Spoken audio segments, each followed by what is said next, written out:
Rory 1815 की सुबह थी। समंदर के किनारे बस्ती मारसिलीज के करीब एक खूबसूरत जहाज फ़िरौन बादबानों को समेटता हुआ बंदरगाह की तरफ बढ़ रहा था। इसके अरशे पर एक नौजवान अफसर बेचैनी से साहिल की तरफ देख रहा था। इसकी आंखों में एक अजीब सी बेकरारी थी, जैसे कोई इंतज़ार ख़त्म होने वाला हो। यह नौजवान एडमंड डेंट्स था, जहाज़ का नायब कप्तान। इसकी उम्र बमुश्किल 20 साल थी, मगर इसकी आंखों में तजर्बे की गहराई और चेहरे पर अज़्म की मजबूती इससे कहीं ज़्यादा उम्र का एहसास दिलाती थी। जहाज़ के करीब बंदरगाह के पहाड़ी इलाके में एक खूबसूरत वेला नज़र आ रहा था। एडमंड की नज़र इस वेला पर टकी हुई थी। वहाँ इसका बूढ़ा बाप रहता था और शायद उसी लम्हे वो अपने बेटे के वापस आने का इंतज़ार कर रहा होगा। एडमंड ने मुस्कुराहट के साथ अपना सर हिलाया। अब मैं तुम्हें देखूंगा अब्बा जान। और फिर मैरकीडीज का नाम लेते ही इसका चेहरा रोशन हो गया। वो एक खूबसूरत काटालन लड़की थी जिससे एडमंड मोहब्बत करता था और जिससे उसकी मंगनी हो चुकी थी। जहाज़ बंदरगाह में लंगर अंदाज हुआ।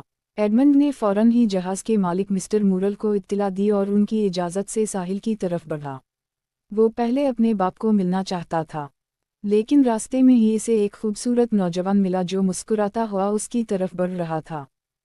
एडमंड, मेरे अजीज दोस्त। ये डेंगलर्स था, जहाज़ का कारोबारी मैनेजर। एडमंड ने खुशी से उसका हाथ मिला लिया, हालांकि उसे डेंगलर्स से कोई खास लगाव नहीं था। तुम कैसे हो, डेंगलर्स? एडमंड ने पूछा। बहुत अच्छा, बहुत अच्छा, डेंगलर्स ने कहा। लेकिन तुम्हें पता है, हम सब तुम्हारे बारे में फिक्रमंद थे। तुम्हारा ये सफ़र काफ़ी तवील हो गया था। हाँ, लेकिन अब सब ठीक है। मैं अब्बा जान से मिलने जा रहा हूँ। डेंगलर्स की आंखों में एक अजीब सी चमक आई। ओह, तुम्हारे वालिद? हाँ, ज़रूर जाओ। एडमंड को डेंगलर्स के लहजे में कुछ अजीब सा महसूस हुआ, लेकिन वो जल्दी में था। इसने अलविदा कहा और अपने वालिद के घर की तरफ बढ़ गया। जब वो अपने घर पहुंचा तो दरवाज़ा बंद था।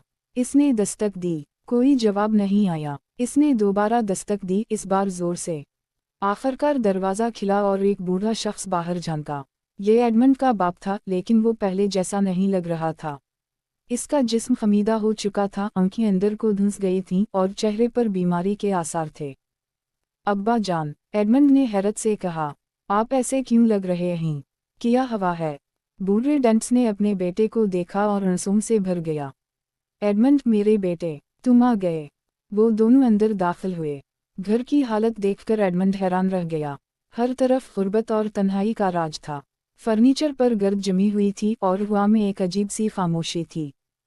अब्बा जान, बराह करम मुझे बताएं, क्या हवा है?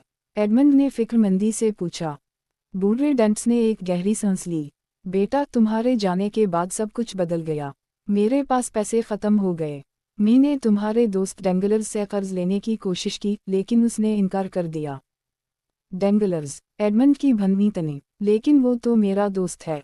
शायद तुम्हारा दोस्त हो, लेकिन उसने मेरी मदद करने से इनकार कर दिया। उसका कहना था कि तुम्हारे वापस आने तक इंतज़ार करना चाहिए।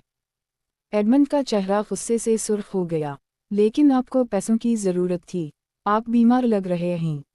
हाँ बेटा, मैं बीमार हूँ, लेकिन अब तुम आ गए हो, सब ठीक हो जाएगा। एडमंड ने अपने बाप को सीने से लगा लिया। अब्बा जान, फिक्र मत करो, मैं अब हूँ। मैंने इस सफ़र में अच्छी कमाई की है। हम सब कुछ ठीक कर देंगे। इसने अपनी जेब से एक बटवा निकाला और अपने बाप के हाथ में रख दिया। ये लो अब्बा जान, ये सब आपका है। बूढ़े डेंट्स की आंखों में खुशी के आंसू आ गए। शुक्रिया मेरे बेटे, लेकिन अब तुम्हें एक और काम करना चाहिए। तुम्हें मैरकीडीज से मिलना चाहिए। वो तुम्हारा इंतज़ार कर रही होगी। एडमंड की आंखें चमक उठीं। हाँ, आप ठीक कहते हैं। मैं अभी इससे मिलने जाता हूँ। एडमंड ने अपने बाप को अलविदा कहा और मैरकीडीज के गांव की तरफ निकल पड़ा। रास्ते में उसके दिल में मोहब्बत की लहरें उठ रही थीं।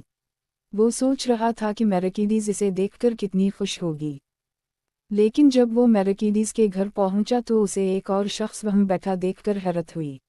ये फर्नंड था, मैरकीडीज का कज़िन, जो हमेशा से एडमंड से हसद करता था। फर्नंड ने एडमंड को देखा तो उसके चेहरे पर नापसंदीदगी के आसार उभरे। ओह एडमंड, तुम वापस आ गए। हाँ फर्नंड, मैं मैरकीडीज से मिलने आया हूँ। उसी लम्हे मैरकीडीज बाहर आई। वो पहले से भी ज़्यादा खूबसूरत लग रही थी। इसके लंबे सियाह बाल हवा में लहरा रहे थे और आंखों में सितारे चमक रहे थे। एडमंड, इसने खुशी से चलकर कहा और दौड़कर इसके पास आई। वो दोनों एक दूसरे से लपट गए। फर्नांड ये मंजर देखकर चेहरा बगाड़े बगैर ना रह सका। वो बगली दरवाजे से निकल गया। तुम आ गए, तुम वाकई आ गए, मैरकिडीज ने हंसों में डूबी हुई आवाज में कहा। मैंने हर रोज तुम्हारे वापस आने का इंतजार किया, और मैं हर रोज तुम्हारे बारे में सोचता रहा, मैरकिडीज। एडमंड ने कहा, अब हम शादी कर सकते हैं। मैंने काफी पैसे कमा लिए हैं, हम एक अच्छा घर ले सकते हैं। मैरकिडीज की आंखें चमक उठीं। किया सच? किया हम वाकई शादी कर सकते हैं? हाँ प्यारी, मैं कल ही मिस्टर मूरल से बात करूंगा। मुझे यकीन है कि वो मुझे फ़िरौन का कप्तान बना देंगे। फिर हमारी आमदनी और भी बढ़ जाएगी। वो दोनों काफ़ी देर तक बातों में मसरूफ़ रहे। एडमंड ने अपने सफ़र की कहानियाँ सुनाई और मैरकिडीज ने मार्सिलीज में होने वाली तब्दीलियों के बारे में बताया। लेकिन जब एडमंड ने फर्नांड का जिक्र किया तो मैरकिडीज का चेहरा फिक्र से भर गया। एडमंड, तुम्हें फर्नांड से होशियार रहना चाहिए, इसने कहा। तुम्हारे जाने के बाद वो हमेशा तुम्हारे खिलाफ बातें करता रहा है। इसे लगता है कि मैं इससे शादी कर लूंगी। एडमंड ने मुस्कुरा कर कहा, लेकिन तुमने तो मुझे चुन लिया है ना? हाँ एडमंड, हमेशा तुम्हें, मैरकिडीज ने कहा और इसका हाथ मजबूती से थाम लिया। शाम होने को थी जब एडमंड ने मैरकिडीज को अलविदा कहा। वो वापस अपने घर जा रहा था। रास्ते में वो मिस्टर मूरल के घर रुका ताकि उनसे मुलाकात कर सके। तुम्हारे बारे में एक अहम बात तय करनी है। क्या बात है सर? एडमंड ने पूछा। कप्तान लेकलरे का इंतकाल हो गया है, मिस्टर मूरल ने उदासी से कहा। अब फ़िरौन के लिए एक नए कप्तान की ज़रूरत है। एडमंड का दिल धड़क उठा। क्या वो वाकई कप्तान बन सकता था? मिस्टर मूरल ने मुस्कुराते हुए कहा, और हमने फैसला किया है कि तुम्हें फ़िरौन का नया कप्तान मुकर्रर किया जाए।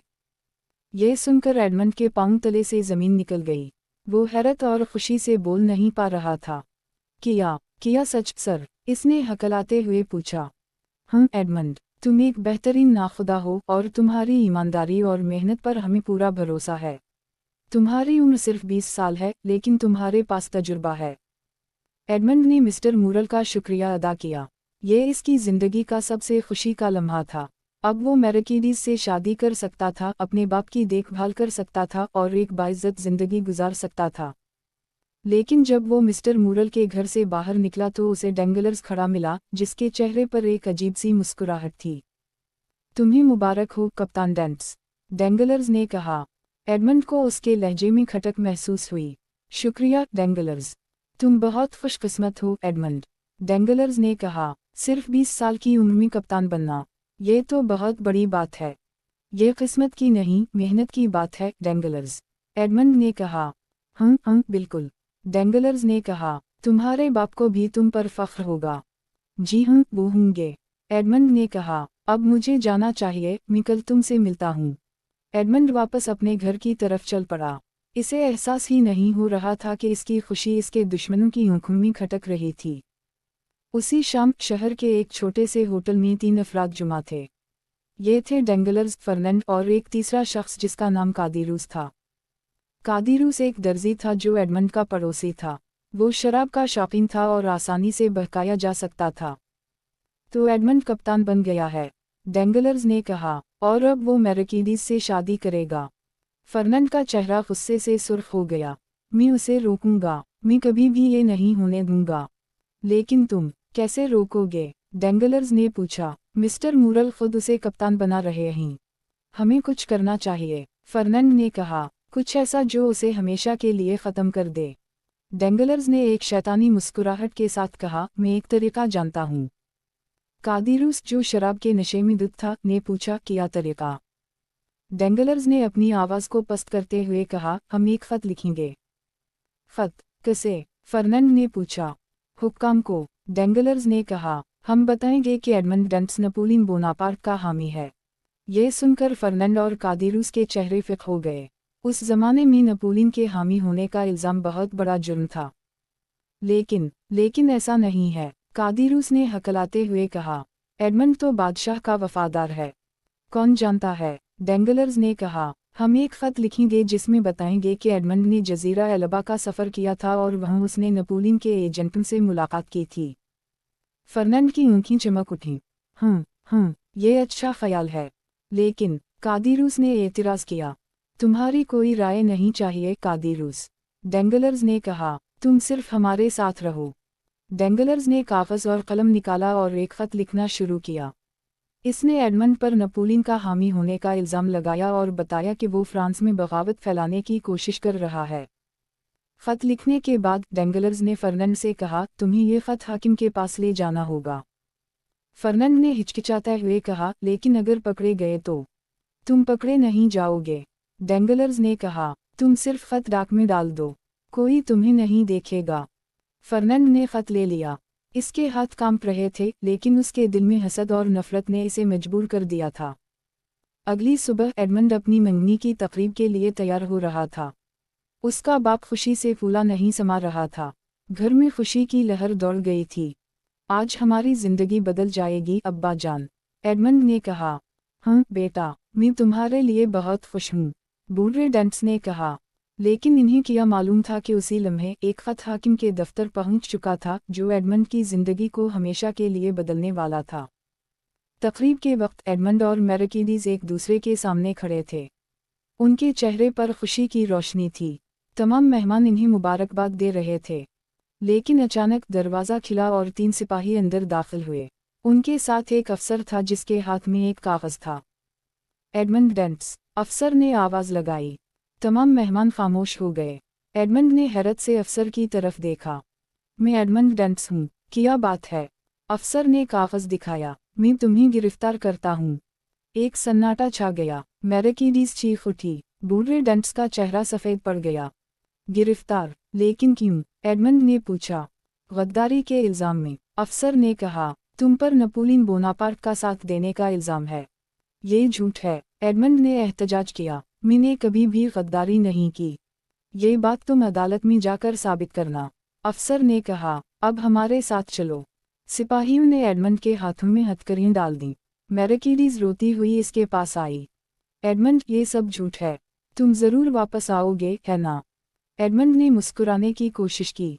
हाँ प्यारी, मैं ज़रूर वापस आऊँगा। ये सब एक गलत फहमी है। लेकिन जब उसे बाहर ले जाया जा रहा था, इसकी नज़र डेंगलर्स और फर्नंड पर पड़ी, जो एक कोने में खड़े मुस्कुरा रहे थे। इस लम्हे एडमंड को सब कुछ समझ में आ गया। इसे एक तारीख कोठरी में बंद कर दिया गया, जहां से बाहर की दुनिया का कोई निशान नज़र नहीं आता था। इसे नहीं मालूम था कि ये कोठरी इसके लिए एक ऐसी जेल बनने वाली है जहां से वो 14 साल तक बाहर नहीं निकल सकेगा।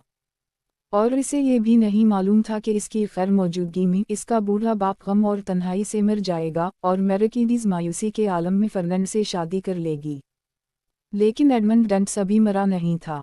वो जिंदा था और वो वक्त आएगा जब वो इस जेल से बाहर निकलेगा और इन सब से बदला लेगा जिन्होंने इसके साथ ये जुल्म किया था। लेकिन ये सब कुछ बाद में होना था। अब के लिए एडमंड डेंट्स महज एक कैदी था जिसकी आज़ादी और खुशियाँ इससे छन चुकी थीं। जारी है।